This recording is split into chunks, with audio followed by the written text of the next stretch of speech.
Hey there, y'all. Making a video here. I got more coming for y'all. I've taken a brief hiatus because I've been existing in various continuums of reality that preclude the old recording of the video. But things are solved now because I own this thing. Look at this guy. Look at him recording me. Ha ha ha. And it makes making stuff even better, even easier. So that's cool. Anyway, what are we going to talk about today? I want to talk about something Roscoe Mitchell told me once in a lesson. And this was about, God, more than 10 years ago. And I was in his office and I was lamenting, cursing the fact of how much there was to learn in terms of music. So much to learn. And I was feeling daunted and frustrated and overwhelmed by the immensity of the task before me, which was to become a consummate musician, if you will, right? And I was feeling like this was impossible, right? Feeling like there's just no way I can actually learn this stuff and really get it to a place of fluidity and fluency in my ears and my hands, right? And I was lamenting this to Roscoe, and he just looked at me and he goes, are you in it for the long haul or not? And when he said that, I very quickly realized, wow, I am in it for the long haul. I'm gonna keep this music thing around till the day I do done die. You know what I'm saying? So yeah, I am in it for the long haul. And all of a sudden, everything felt a lot less burdensome, right? Uh, in a sense, there was no more rush to learn so much, right? Um, just faith in the consistency, right, of showing up to work on the music, right, and just almost accepting that as part of life, right, not really getting, yeah, entrained on an end goal idea, right. That'll strangely enough slow you down. I think, of course, yes, we want to set goals on the instrument, right? Um, but at the same time, um, you know, I think sometimes the extent of time it takes to accomplish certain goals turns players off, right? So if you keep in mind, ask yourself, are you in it for the long haul?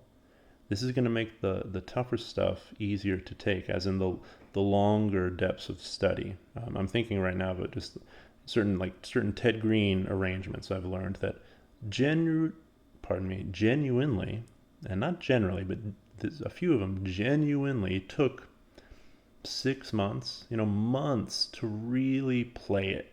Not stumble through it, not be able to play it, but really play the thing, right? Really, like, I can hear and feel the music in this. And it just is so difficult to play that it took 6 months to get there, to hear and feel the music in it. Okay. Um, so, consider the long haul approach, this long arc of your musical life, right? And another thing I've been thinking about is consider the why of your practice. Like, why are you practicing this? And this is going to be a different answer for everybody, and this answer will change throughout the course of your musical life, right?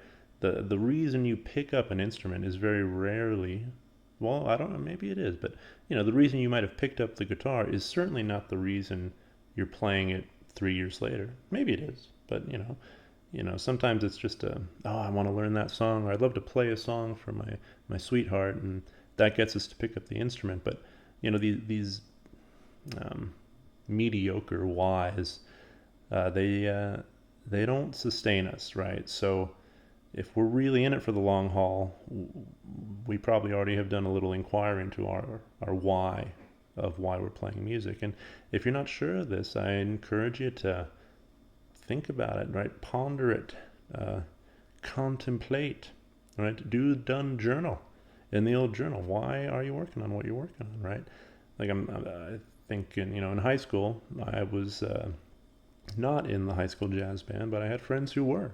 So why did I start learning jazz? Really, because I just wanted to play music with my friends, right?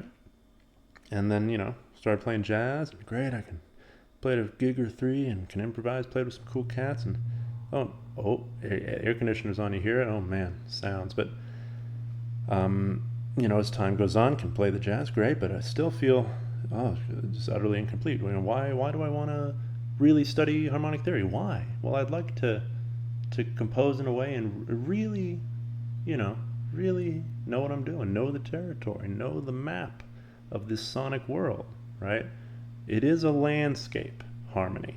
It's a landscape that you can learn to traverse. You can learn the routes and the trails and the various fauna of particular trails and things like this, right? Anyway, have I been rambling? Have I even played you a little ditty? I don't know if I did. We'll play you the practice ditty, right? Here's a simple thing to think about. How do you make music? It's the easiest thing. Just do something. And then do it a few times in a row. Right? Like I'm playing this F a few times in a row. Now I'm going to play D a few times in a row. Now I'm going to play something else a few times in a row. With a little change. I'm just doing the same thing a few times in a row. You can even do this with bubbity, bubbity, bubbity, bubbity. See, I'm a genius, right? It's music.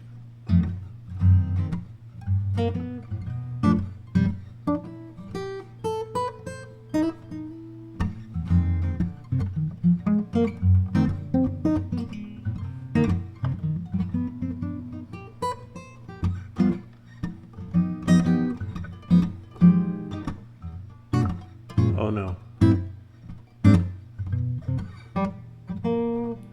Oh. Da, da, da, da, da, da, da, da. What's that? Am I moaning? In the morning, I'm moaning in the morning.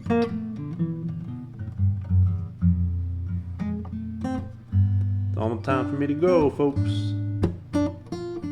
Got things to do like eat an egg. Gotta eat my eggs. Have a potato. Where do I? No? Why not?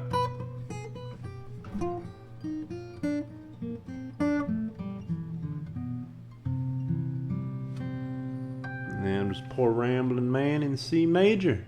Rambling on. Well, hope some of these ideas you found helpful. If you want to take your musical study further and would enjoy interfacing with me in potentially even the flesh, believe it or not, but really study with me, really work with me, click a link down there.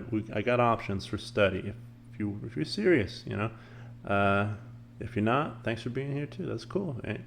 You got to be seriously joyful about your musical study. Okay, you got to be joyfully serious. I'm freaking serious right now, guys. Okay. Who told me this? Bert Wilson. You know who Bert Wilson is? Someone does, and you're cooler for it. Bert Wilson told me that. You got to be seriously joyful and joyfully serious about your musical study. Otherwise, not much is going to happen, right? If you don't approach it with sincerity, that's fine. That's you just be a hobbyist. But I don't think you want to be a hobbyist, right? I couldn't handle it. Oh.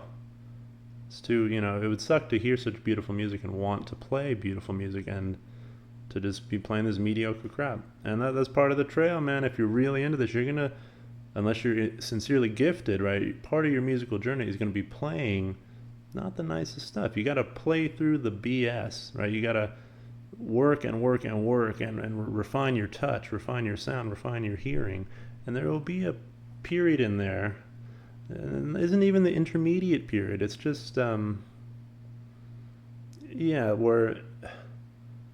oh gosh, it's just a deeper digestion, right? You're able to play, you're able to improvise, but you haven't been doing it for a extended period of time.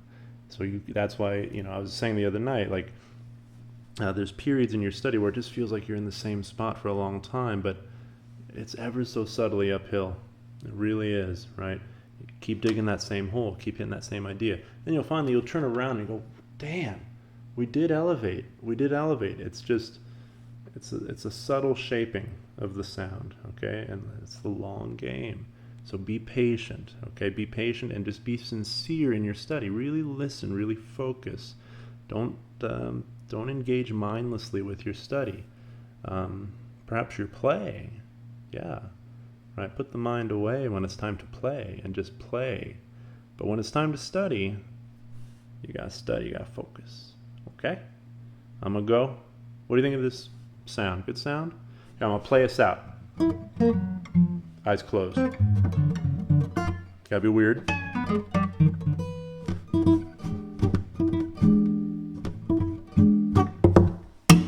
You wanna freak out someone in the audience? That'll be $50.